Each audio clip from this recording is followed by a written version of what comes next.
дуби, что тешит долеждали, валлахи, сускладе, молха, шорты ёлыжми. Фейк или реальность? Назрановская городская больница подверглась внезапной проверке после вброса в соцсети об отсутствии лекарств. Истинное положение дел в начале выпуска. Кожный антисептик. Покажете нам? Коронавирусный дозор. В поле зрения проверяющих органов вновь оказались торговые точки Назрани. Есть ли средства индивидуальной защиты у продавцов? Хороший сорт с Краснодарского края закуплены. Вот. Аллах даст, будет хороший урожай. На полях ГУПа «Беркат» кипит работа. Засеяв пшеницу и овес, аграрии приступили к посеву кукурузы. Расскажем, на какой урожай они рассчитывают. Сооружено 4 подпорных стены, 3 опоры основного моста и 2 пролетных строения. Масштабно, прочно и современно. Реконструкция федеральной трассы «Кавказ». 26 километров комфорта и безопасности. На каком участке сейчас сосредоточены силы рабочих? Полезно для здоровья. Праздник тех, кто безвозмездно сдает свою кровь для спасения жизней других.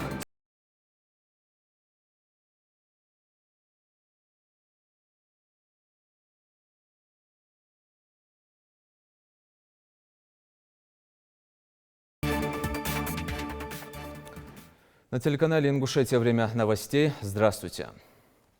4268 новых случаев заболевания COVID-19 за последние сутки зарегистрировано в России.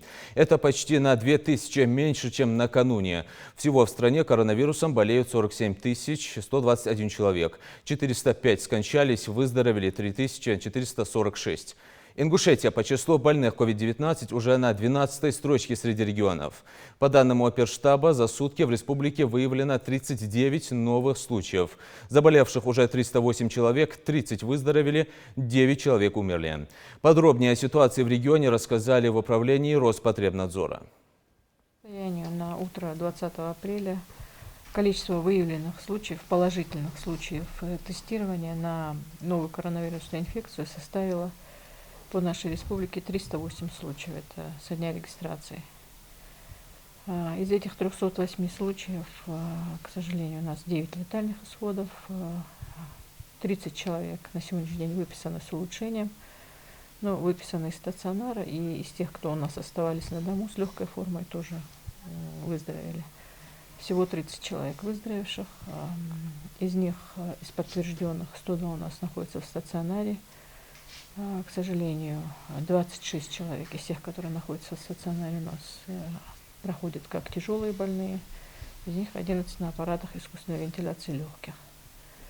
Под наблюдением в условиях домашней самоизоляции находится более 600 человек.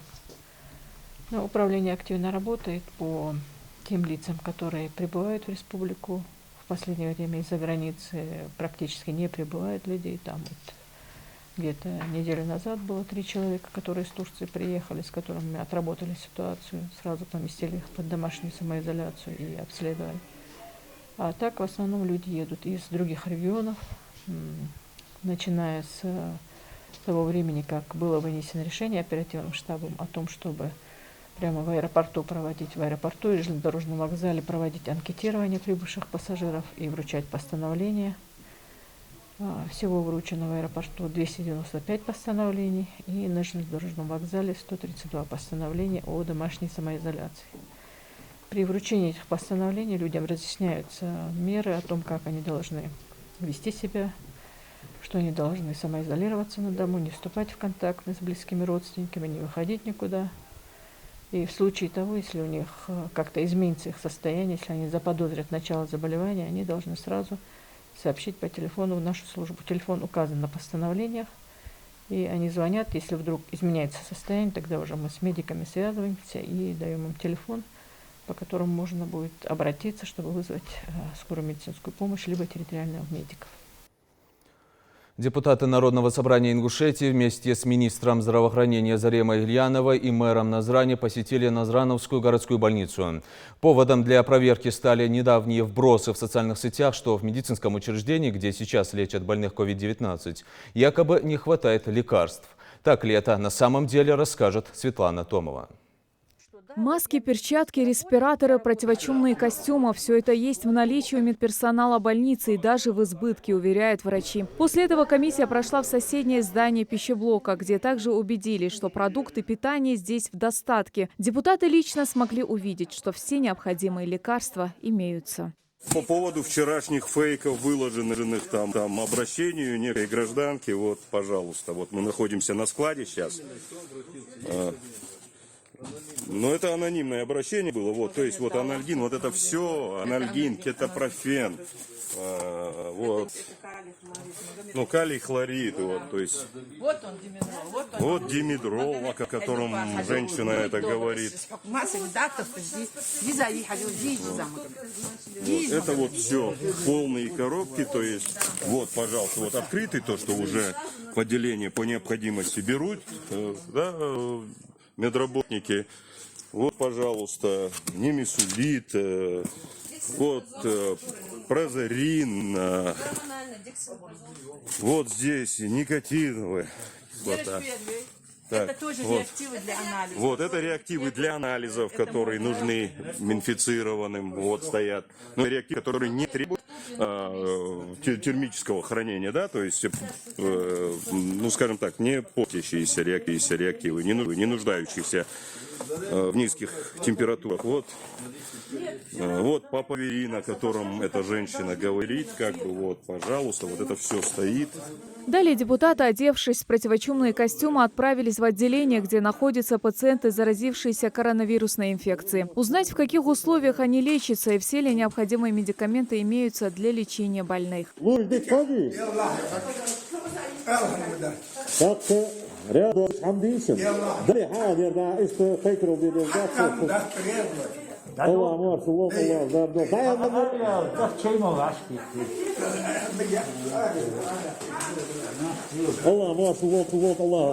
Я за него почему радуюсь? Вот смотрите, здесь диабет и плюс соединилось. Да, потому что это сейчас он сохранный, хороший. Сохранный и хороший.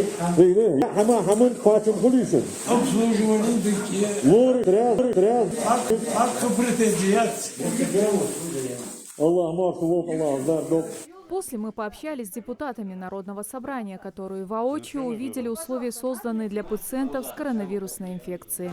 Дано задание главы республики, чтобы туда на месте выехали депутаты, проверили,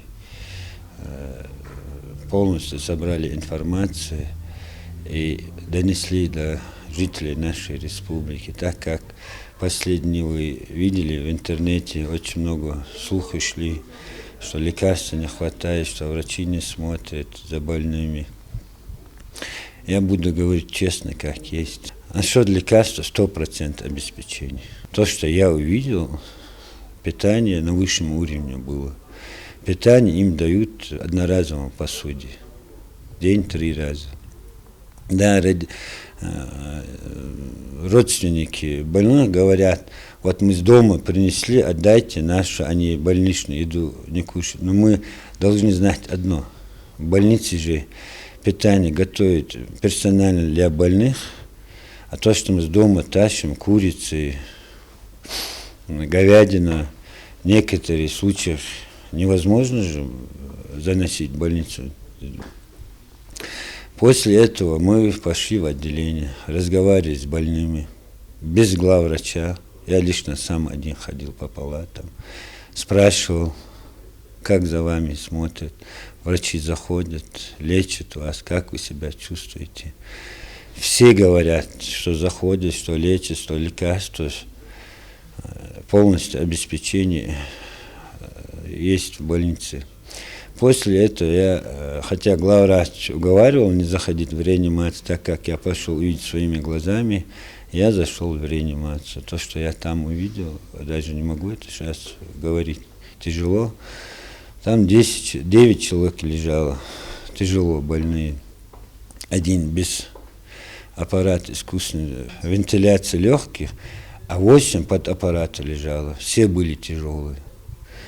При мне 2 умерли. При мне. Картина ужасная. Больница переполнена полностью. Я 2,5 часа носил этот костюм. Если еще минут 10 пришлось мне в этом костюме, я задохнулся бы. Я не знаю, как врачи, медсестры 8-10 часов справляются с этой формой. Я хочу сказать нашим жителям, чтобы слуха не слушали, чтобы сидели дома. Если мы будем сидеть дома, мы больше поможем нашим врачам. Дуби, что тешит долеждали, валлахи, цускладе, молха, шорты ёлыжми. Есть даже препараты, которые сегодня нет в столице, тяжело найти. Допустим, препарат Калетра, который сегодня, ну, он вообще как бы препарат для ВИЧ-инфицированных, довольно дорогой препарат. Системы есть, кислород есть, для врачей противочумные халаты, то есть все необходимое есть. Это все куплено, кстати, в том числе, то, что касается экипировки для врачей, это наши меценаты. Да? Единственное, что, просто еще раз призываю вас, соблюдайте карантинные меры. Мест в больнице ограниченное количество, чтобы вы понимали. Тот всплеск сейчас, который идет у нас эпидемии, это, да, вот с какими мы геометрической прогрессией идем, семимильными шагами, да, из-за того, что мы не соблюдаем эти нормы. Представители власти призывают не распространять ложную информацию и таким образом вводить людей в заблуждение, ведь за это может последовать уголовное наказание. Светлана Томова, Михаил Тангиев. Новости 24. Пандемия сплотила людей разных вероисповеданий. Волонтеры Центра «Единой России» и представители «Молодой гвардии» посетили 10 русскоязычных малоимущих семей и передали им наборы продовольственной помощи. Это продукты первой необходимости – мука, сахар, рис, масло и чай. Волонтеры поздравили семьи с прошедшей Пасхой и пожелали крепкого здоровья. Режима самоизоляции региональное отделение партии «Единая Россия» в Республике Ингушетия проводит множество акций по различным муниципальным образованиям нашей республики. И сегодня повторно мы также навещаем в городе Сунжи одиноко живущих представителей русскоязычного населения, которые вчера отмечали праздник Пасхи, и от депутата Государственной Думы партии «Единая Россия» Газгирия Юшарснакевича продуктовые наборы мы сегодня им вручаем. Коронавирусный дозор. Проверке подлежат торговые точки региона, поскольку лишь магазинам и аптекам разрешено работать в период карантина. В поле зрения проверяющих органов вновь оказались торговые точки Назрани. Сотрудники Роспотребнадзора вышли в рейд, проверяли наличие средств индивидуальной защиты у продавцов. Как соблюдают меры предосторожности от коронавируса в сюжете Хавы Гагиевой. Кожный антисептик. Есть септик, вот это есть вот это. Покажете нам? А спирт или что у вас здесь? А, это вы приобрели? Да, ага. ага. Вот это бачки, там хоры вечером обрабатываем. Кожный антисептик, хлоросодержащий раствор для обработки поверхности, антибактериальные салфетки и, конечно же, перчатки и медицинская маска. Вот она причина сегодняшнего рейда. В период коронавирусной инфекции правилами безопасности пренебрегать ни в коем случае нельзя. А с недавних пор в связи с увеличением заболевших в республике для защиты окружающих в магазинах и на рынках появилась разметка линиями для соблюдения дистанции. Надо разметки сделать, чтобы вы соблюдали, чтобы граждане соблюдали между собой расстояние ходить, да? от метра до 1,5. Хорошо. Хорошо? Отметку, да, чтобы... Отметку сделаю. Да. Хорошо? Обязательно. Однако наличие того или иного средства защиты не единственное требование органов надзора. Важно также и правильное использование, и тем более хранение, ведь обязательно нужно придерживаться инструкциям. А что за раствор? Вы сами готовили? Только в темной емкости. Да? А я им в бочках сделала. Стеклянное, темное. Стекло темное, покрашенное можно. 3-литровую банку перевез. Но чтобы емкость была темная, потому что хлор свои свойства теряет. Если открытые павильоны сами по себе проветриваются и вероятность распространения вируса невелика, то в замкнутых пространствах важно обеззараживать воздух специальным аппаратом. И бак-облучатель. Вы обеззараживаете воздух? Именно воздух. Обеззараживание воздуха бактерицидным облучателем проводите? Лампа, бак-облучатель. Подключать минут на 20, устанавливать Ну, ее надо приобрести и каждый день, 2 раза в день проводить обеззараживание воздуха. Потому что люди разные заходят. На сегодняшний день работу продолжают только торговые точки, реализующие продукты питания и товары первой необходимости, а также аптеки и предприятия, работающие на доставке. И если одни полностью перешли к карантинным мерам, то другие не выполняют элементарные предписания.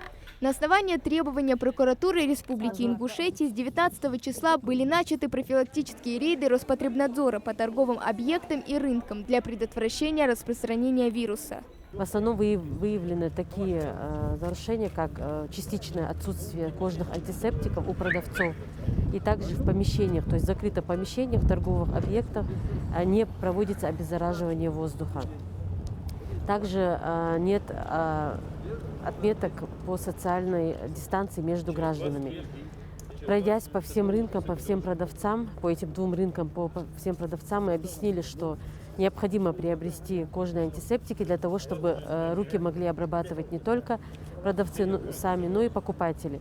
И также, что в обязательном порядке необходимо соблюдать социальную дистанцию, это не менее метра, от метра до 1,5 метра между гражданами. Это является очень важным компонентом.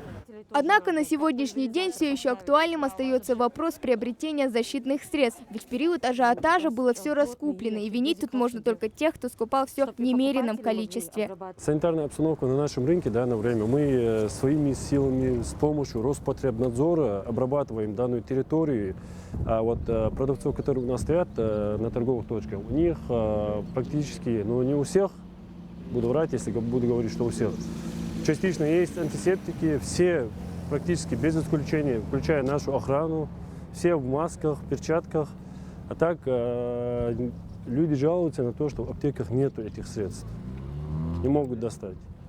Мы сами своими сотрудниками сегодня несколько аптек обижали, там нету даже элементарных одноразовых этих халатов. Такие рейдовые мероприятия надзорные органы продолжат до окончания карантинных каникул. Важно помнить, что все ограничительные меры необходимы для того, чтобы защитить здоровье себе и своим близким. Хава Гагиева, Асхаб Белакиев, Новости 24. На полях тем временем вовсю кипит работа. Пандемия коронавируса на обработку почвы и посев яровых зерновых культур никак не повлияла. Аграрии ГУПа «Беркат», уже засеяв пшеницу и овес, приступили к посеву кукурузы. На полях предприятия задействована необходимая техника и рабочая сила. О весенней посевной кампании и о прогнозах сельскохозяйственников на урожай расскажет Идрис Ижиев. На этой обширной территории раскинулись поля ГУПа «Беркат». 9 тракторов и 3 комбайна позволяют обрабатывать более 1200 гектаров земли. Овес, пшеница, горчица и кукуруза. На пахотных землях выращивают почти все озимые и яровые культуры. Сегодня трактора выезжают на посев кукурузы. Большая часть полей была успешно засеяна овсом и пшеницей. Остался участок 200 гектаров под кукурузу. Земля была подготовлена несколько дней назад. Важно в течение небольшого промежутка времени приступить к посеву, пока земля не успела высохнуть. Тонны подготовленных семян рабочие, сидя за железным конем, разносят по земле ряд за рядом. Всего одной только кукурузой в этом году планируется засеять около 200 гектаров. Аграрии планируют управиться к 1 мая. Семена закупают в соседнем регионе и только предварительно подготовленные. Хороший сорт с Краснодарского края закуплены. Вот. Аллах даст, будет хороший урожай, надеемся. Также нельзя забывать о вредителях. Нужно заблаговременно подготовиться и обезопасить будущий урожай. Мы готовимся сейчас, вот то, что озимые нам надо травить, будут поливать, все будет, подкормка, вот опрыскивать будем. Зимнюю, озимую мы подкармливали удобрением, это сам, конечно, каждый день, это самое, ухаживать как за маленьким ребенком надо здесь. Главной бедой для предприятия является местный климат. ГУП располагается в засушливой зоне. Здесь очень редко бывают дожди, из-за чего объем урожая бывает на порядок ниже, чем ожидалось. В этом году, кроме яровых культур, планируется засеять и так называемую суданскую траву. Посевная в Беркате идет по расписанию, даже несмотря на бушующий вирус. На работу нам в сельском хозяйстве не выходить нельзя. Мы работаем в штатном расписании. Нам надо отсеяться до 1 числа яровой сев. Потом следом даже до конца сева начнется опрыскивание озимого начнется. Так что коронавирус на нас не повлиял, но меры предосторожности делаем. После окончания посева кукурузы и суданки времени у работников на отдых практически нет. Нужно основательно подготовиться, ведь летом начинается самое трудное – уборка зерна. Если ничего не помешает планам аграриев, урожай будет на порядок больше по сравнению с прошлым сезоном. Идрис Ижиев, Магомед Белакиев, Новости 24. Ингушетия стала регионом-лидером по приросту населения за последние 3 года. За это время численность жителей республики выросла на 5,5%. В список регионов-лидеров также вошли Севастополь и Ленинградская область. На последнем месте оказались Магаданская и Еврейская автономные области и Республика Коми. По данным Росстата, за период 2017-2019 годов в стране отмечается сложная демографическая ситуация, вызванная естественной убылью населения, не компенсированная миграционным потоком. Так, общая убыль за последние 3 года составила порядка 55 тысяч человек. 3 транспортные развязки, 4 полосы движения, современное освещение и сотни дорожных знаков. Масштабную реконструкцию 26-километрового участка федеральной автодороги «Кавказ», пролегающей через Ингушетию, планируется завершить к концу года.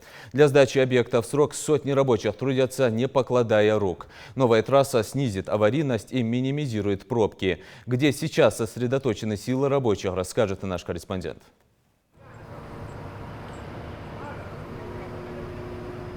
Эти бетонные плиты весом в 7 тонн строительная техника выгружает без всякого труда. Они-то и будут как раз служить тем самым звеном, объединяющим дорожное полотно с пролетным строением моста, рассказывает Александр Коваленко. По его словам, здесь, на участке пикета 1644 или возле так называемого Магасовского круга, основные этапы возведения объекта уже позади, и работы близятся к завершению. Сооружено 4 подпорных стены, 3 опоры основного моста и 2 пролетных строения. В данный момент, как вы видите, полностью завершаются работы по омоналичиванию балок пролетных строений. Дальнейшее движение по завершению работ – это укладка выравнивающего слоя и установка барьерного ограждения. Говоря уже о пройденных этапах по сооружению моста, нужно отметить, что эти громадные балки весом в 60 тонн и длиной в 33 метра на 2 пролетных строениях специалисты объединили каркасом и дальше занялись укладкой бетонной смеси. И поэтому объект сейчас столь же безопасен и долговечен, сколь внушителен по своим размерам. А уже поднявшись на 7 метров выше, можно застать специалистов-монтажников за работой, среди которых и Вячеслав Науменко. Он уже около 20 лет занимается исключительно сооружениями мостов. Сейчас он занят установкой так называемых деформационных швов. Это деформационный шов, между ними находится резинка, которая она расширяется, сужается, когда мост нагревается, он расширяется, мост, здесь деформационный шов сужается. Когда остывает холодным, он расширяется. Здесь это стоит резинка, чтобы туда ничего не попадало, то все как. То есть это для мягкого въезда, да? Да, для мягкого въезда. Около 40 специалистов из разных регионов страны и 8 единиц спецтехники трудятся только на этом участке. Дело осталось за малым. Впереди укладка выравнивающего слоя и установка барьерных ограждений. Сооружение моста сопровождается использованием новейших технологий, что гарантирует и прочность новому объекту. Дело в том, что идет тепловое расширение. В зимнее время сужение балок, в летнее расширение. И пролетное строение независимы друг от друга на данном мосту. Поэтому никаких деформационных трещин, никаких проблем по просадке здесь происходить не будет. Очевидно, что с появлением моста, а затем и развязки, серьезно разрешится ситуация с ДТП на участке автобана. Да и вообще закончатся те неудобства, с которыми приходилось сталкиваться автолюбителям. Исчезнут и пробки, создававшиеся из-за пересечения 4 потоков движения. Раздельное транспортное движение обеспечит беспрепятственный съезд по направлениям Магас и Назрань. Как настоящий гид-экскурсовод по строительным участкам Александр показывает новый объект. Здесь на развязке Гамурзиева и Кажева идет капитальный ремонт и укладка нового асфальта. Здесь уже сооружена подпорная стенка и планируется установка дренажных колодцев, благодаря которым в дождливый день потоки воды не будут стекать на асфальт и загрязнять проезжую часть. Здесь также предстоит соорудить шумопоглощающую стену длиной около 400 метров. И через 2 недели уже обновленный участок трассы смогут оценить и водители. Тамерлан Хумхоев, Адам Мережков, Магомед Дускиев, Новости 24. 20 апреля родилась героиня нашего времени Рабханова Марем Ахмедовна. Сегодня этой стойкой духом женщине должно было исполниться 57 лет. Самоотверженные действия этой хрупкой, но очень сильной женщины не дали плану боевиков реализоваться. Марем оказала сопротивление бандитам, пришедшим в дом, тем самым спасла жизнь мужа, буквально прикрыв его собой. Случилось это 26 сентября 2000 года. Ее подвиг не мог остаться неотмеченным. Указом президента Российской Федерации в 2003 году за мужество и героизм, проявленные при исполнении гражданского долга, ей присвоено звание Героя России посмертно. А в 2012 году именем героини назван первый детский сад в Магасе. История Ингушетии – это хроника героических подвигов наших предков, для которых честь и Родина всегда были высшим долгом. Идя по следам предков в год памяти и славы, мы вспоминаем имена храбрых земляков. Символом юбилейного празднования 75-летия Победы в Великой Отечественной войне станут лица Победы. Это первый проект в мировой истории, использующий искусственный интеллект для поиска информации о ветеранах. Истории участников войны Исы Эгиева и японца Абадиева в сюжете Даны Плиевой.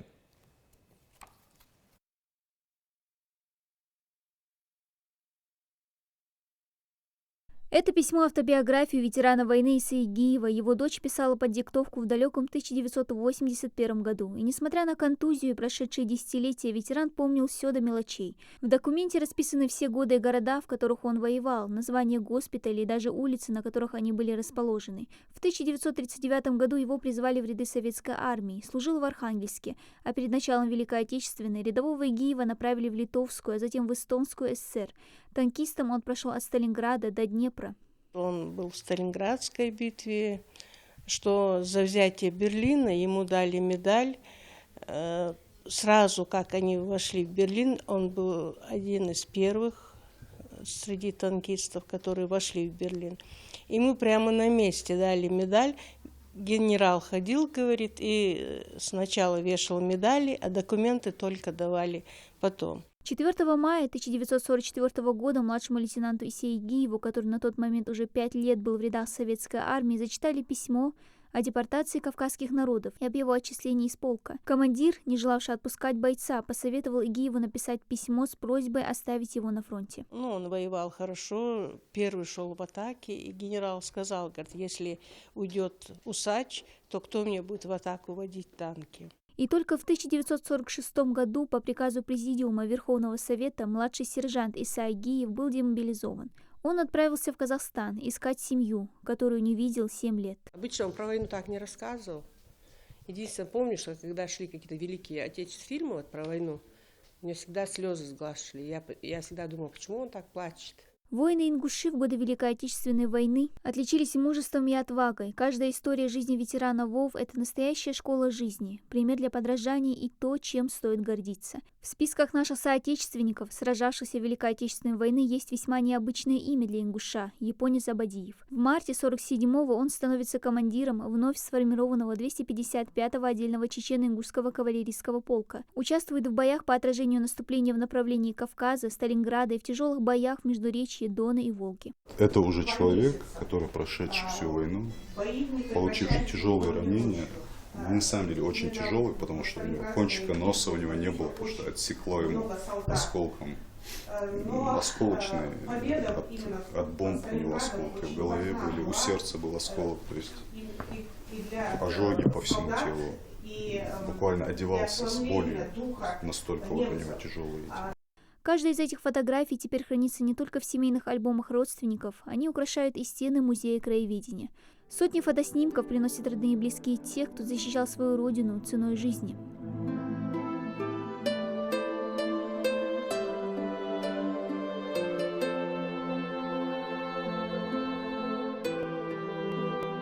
Все они лица Победы, приближавшие ее тяжелых 4 года. Всероссийский проект под таким именем, организованный Минобороны страны, объединяет героев войны и их потомков. В его рамках любой из родственников может прийти в музей и предоставить документы и фотографии о своих родных, участвовавших в Великой Отечественной. Но в период карантина сделать это можно и дистанционно. Можно вбить строчку браузера «Музей Победы. Исторический депозитарий». Зайдя на сайт и вбив свои данные, любой может добавить историю своего родственника наравне со всеми ковавшего победу в Великой Отечественной. Проект «Лица Победы» имеет международный статус. Внести сведения о своих родных и близких в исторический депозитарий Музей Победы может гражданин любой страны. Дана Плиева, Новости 24. Теперь россияне смогут получать сведения о своей трудовой деятельности в электронном виде в личном кабинете на едином портале госуслуг. Информация из электронной трудовой книжки будет загружаться в личный кабинет на сайте. Также ее можно выгрузить в виде скана бумажной выписки и переслать на электронную почту. Физлица могут получить сведения о работе в цифровом формате только после того, как дадут согласие на ведение электронной трудовой книжки. Данные, которые были внесены в трудовую книжку до введения электронной в личном кабинете, не отображаются. Напомню, с начала года в стране вступил в силу закон о введении электронных трудовых книжек. А с 2021 года сведения о трудовой деятельности тех, кто впервые устроился работать, будут храниться только в электронном виде. Сегодня отмечается один из важных социальных праздников – Национальный день донора. Праздник посвящен в первую очередь самим донорам, людям, которые безвозмездно сдают свою кровь для сохранения здоровья и жизни совершенно незнакомых им людей. В этот день по всей стране традиционно проходят различные акции, направленные на освещение проблем и задач донорства крови. И, конечно же, в День донора медицинские центры и станции переливания крови принимали всех желающих сдать кровь. Люди с первой отрицательной группой крови считаются универсальными, потому как она совсем не имеет антигенов, а значит, переливать ее можно в экстренных случаях абсолютно любому человеку. Обладателем такой крови является и Тимур Албагачиев. Сюда, на станцию переливания крови, он приходит регулярно и к донорскому креслу уже привык, также знаком со всеми процедурами. Полезно для здоровья. Сдай кровь, сохрани жизнь. Тем более, что для этого и нужно всего лишь прийти на станцию после хорошего 7-часового сна и легкого завтрака, исключая все жирное. Уже здесь, на месте, потенциальные доноры проходят предварительные лабораторные обследования и консультацию у врача. Самое главное – отсутствие инфекционных, вирусных и хронических заболеваний. Он должен быть не поевший, жареный, жирный, молочный не должен есть. Просто сладкий чай, печенье, булочку. И все. А если повторный, он у нас в базе данных стоит, мы его можем даже без паспорта оформить. А так обязательно паспорт должен быть. Национальный день донора – эта дата посвящена тем, кто сдает свою кровь во благо здоровья и жизни как незнакомых им людей, так и своих родственников, попавших в беду. Ежедневно в республиканскую больницу поступают пострадавшие из-за ДТП и других несчастных случаев. Потерявшие много крови подолгу лежат в реанимации на грани жизни и смерти. И такая процедура им просто необходима. Фирдоус Аушева в свои 55 пришла сюда поделиться второй положительной. Я первый раз сегодня сдавала травматологию Мярвишева Уса Аушева Беслан Даудовича. Адрахим Тимурзиев уверен, донорство – богоугодное и добровольное дело, и потому взялся показать своим родным и близким добрый пример. Через 2 месяца сдавать дежурство, пока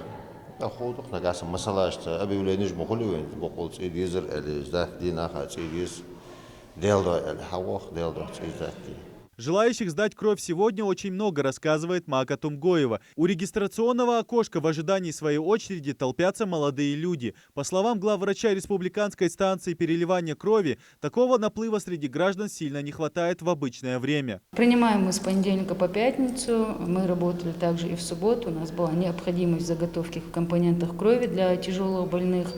Причем мы нуждались в очень редкой 4-й группе.